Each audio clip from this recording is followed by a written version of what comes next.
6 صفات اللہ تعالیٰ نے دنیا و آخرت کی کامیابی دین میں رکھی ہے۔ دین ہماری زندگی میں لانے کے لیے 6 صفات کی عملی مشق کرنا ہے۔ اگر یہ صفات ہماری زندگی میں آ گئے تو سارے دین پر چلنا آسان ہوگا۔ 6 صفات یہ ہیں: نمبر 1 کلمہ، نمبر 2 نماز، نمبر 3 علم و ذکر، نمبر 4 اکرام مسلم، نمبر 5 اخلاص نیت، نمبر 6 دعوت و تبلیغ۔ کلمہ طیبہ، یہ کلمہ بندہ کی طرف سے ایک اقرار ہے۔ کلمہ پڑھنے والا یہ اقرار کرتا ہے کہ اے اللہ، میں تیرا بندہ اور غلام ہوں، میں تیرے حکموں پر چلوں گا اور جن چیزوں سے تو نے منع کیا ہے ان سے بچوں گا۔ کلمہ کے بول یہ ہیں: لا الہ الا اللہ محمد الرسول اللہ۔ کلمہ کے معنی یہ ہیں: اللہ کے سوا کوئی معبود نہیں، محمد صلی اللہ علیہ وسلم اللہ کے رسول ہیں۔ کلمہ کا یقین یہ ہے کہ کائنات کی ہر چیز نفع و نقصان پہنچانے میں اللہ کی محتاج ہے اور اللہ تعالیٰ نفع و نقصان پہنچانے میں کسی کا محتاج نہیں، اور دنیا و آخرت کی کامیابی حضور پاک صلی اللہ علیہ وسلم کے نورانی طریقوں میں ہے۔ اگر ہماری زندگی میں آپ صلی اللہ علیہ وسلم کے طریقے آ جائیں تو ہم دونوں جہاں میں کامیاب ہو جائیں گے، ورنہ دونوں جہاں میں ناکام۔ اس کلمے کے اقرار کے بعد ہر حال میں اور ہر کام میں اللہ کے حکموں کو معلوم کرنا اور رسول اللہ صلی اللہ علیہ وسلم کے طریقوں پر چلنے کی کوشش کرنا ضروری ہے۔ کھانے پینے میں،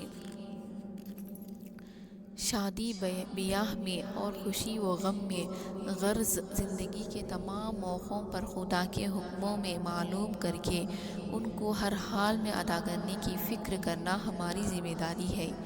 کلمے کی فضیلت، حدیث کا مفہوم ہے کہ جب تک اس دنیا میں ایک ایمان والا بھی زندہ رہے گا، اللہ تعالیٰ اس دنیا کے نظام کو چلاتے رہیں گے، اور جس دن ایمان والے دنیا سے ختم ہو جائیں گے، اللہ پاک دنیا کے سارے نظام کو توڑ پھوڑ کر ختم کر دیں گے۔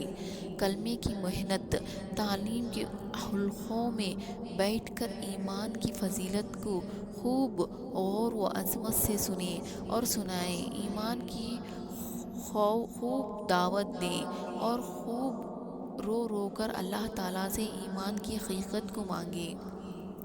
عملی مشق، ہر وقت اس کلمے کے الفاظ اور اللہ سے ہونے کے یقین کو بولتے رہیں، اللہ کی بنائی ہوئی چیزوں میں غور و فکر کریں، اور جہاں کہیں دین کی باتیں ہوں خوب غور سے سنیں اور دل ہی دل میں کہتے رہیں کہ یہی حق ہے، یہی سچ ہے۔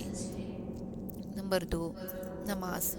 نماز ہر بالغ مرد و عورت پر دن رات میں 5 وقت فرض ہے۔ نماز کا مقصد یہ ہے کہ ہم نماز کے ذریعے اللہ تعالیٰ کے خزانے سے لینے والے بن جائیں اور ہمارے 24 گھنٹے کی زندگی صفت و صلاۃ پر آ جائے، یعنی جس طرح ہم نماز کے اندر اللہ کے احکامات اور آپ صلی اللہ علیہ وسلم کے طریقوں پر عمل کرتے ہیں، اسی طرح نماز کے باہر کی زندگی میں بھی اللہ کے احکامات اور نبی صلی اللہ علیہ وسلم کے طریقوں پر عمل کرنے والے بن جائیں۔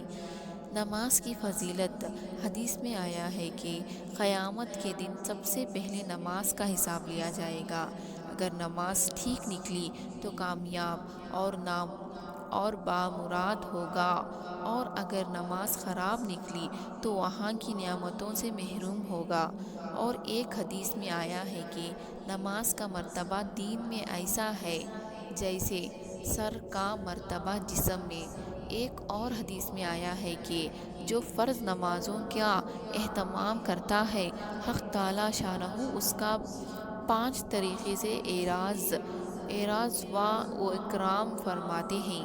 ایک یہ کہ اس پر سے رزق کی تنگی ہٹائے جاتے ہیں، دوسرے یہ کہ اس پر سے عذاب قبر ہٹا دیا جاتا ہے، تیسری یہ کہ اس کے اعمال نامے داہنے سیدھے ہاتھ میں دیا جائے گا، چوتھی یہ کہ پلسرات پر سے بجلی کی طرح گزار دیا جائے گا، اور پانچواں یہ کہ حساب کتاب سے محفوظ رکھا جائے گا۔ نماز کی عملی مشق: نماز میں جو کچھ پڑھا جاتا ہے ان کو اچھی طرح صحیح یاد کر کے فرائض و واجبات اور سنتوں و مستحبات کی ادائیگی کے ساتھ خشوع و خضوع سے نماز کو ادا کرنے کی کوشش کرے۔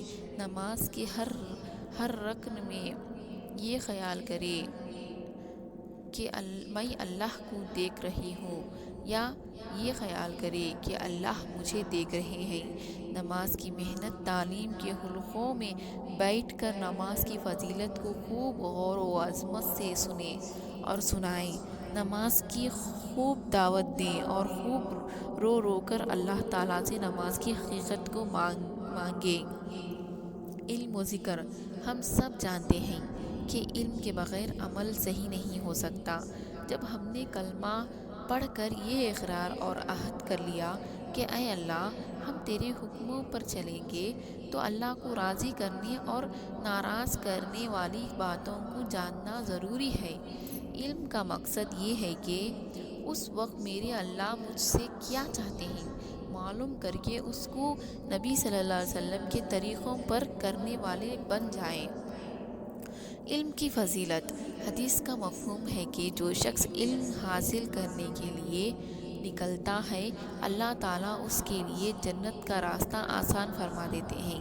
علم کی محنت: تعلیم کے حلقوں میں بیٹھ کر علم کی فضیلت کو خوب غور و عظمت سے سنیں اور سنائیں۔ علم کی خوب دعوت دیں اور خوب رو رو کر اللہ تعالیٰ سے علم کی حقیقت کو مانگیں۔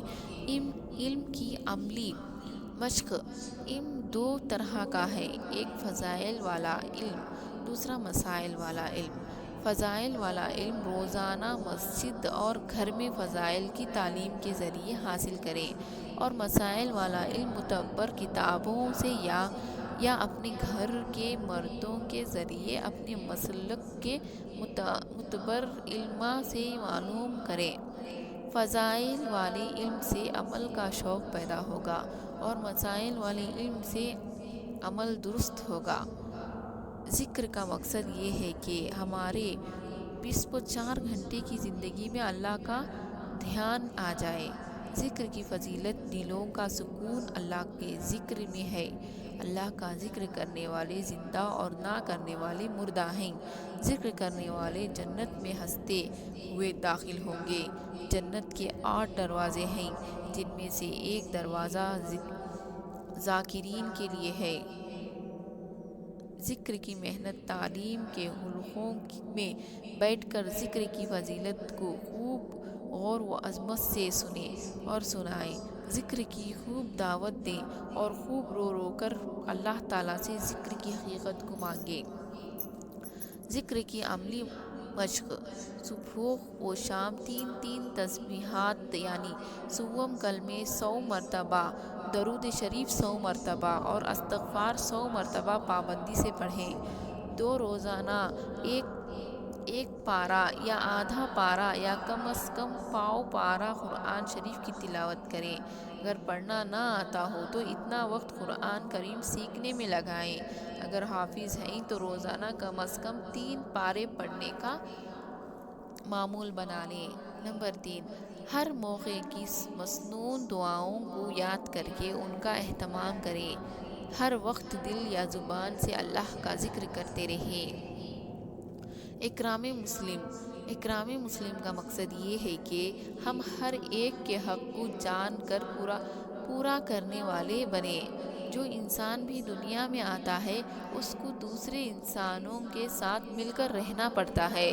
شریعت کا حکم ہے کہ سب کے حقوق کا دھیان رکھیں جو اللہ اور اس کے رسول صلی اللہ علیہ وسلم نے بتائے ہیں۔